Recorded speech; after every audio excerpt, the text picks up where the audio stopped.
Ambassador Sesman, Ambassador Tuttle, Secretary Rice, Mr. Ryan, Congressman McCarthy, colleagues from the British government and Parliament, ladies and gentlemen, on behalf of the British government and the people of the United Kingdom, I'm proud that we have made a home here in the centre of our capital city for President Ronald Reagan.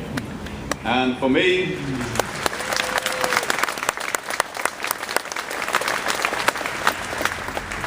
as a Briton, as a Conservative, and as a passionate admirer of America, it is a great personal honour to take part in this ceremony.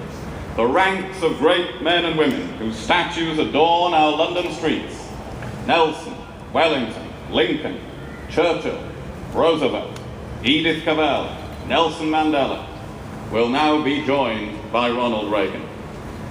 Statues bring us face to face with our heroes long after they are gone. Ronald Reagan is without question a great American hero, one of America's finest sons, and a giant of 20th century history. You may be sure that the people of London will take this statue to their hearts. For many years to come, thousands of people will pass this place as they visit London or go about their daily lives. Those who stop and look will be reminded of President Reagan's extraordinary achievements and all that he stood for as a man and as a leader of men and women. The President who restored America's confidence with inspirational leadership and commitment to strength abroad and economic revival at home.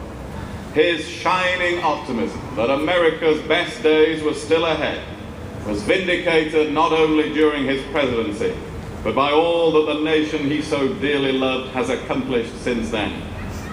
The man of conviction, who knew it was right to go to Berlin and say, "Mr. Gorbachev, tear down this wall," at a time when such a thing seemed utterly impossible and many advised him against it, and who simply would not forget or give up on those he saw enslaved by communism.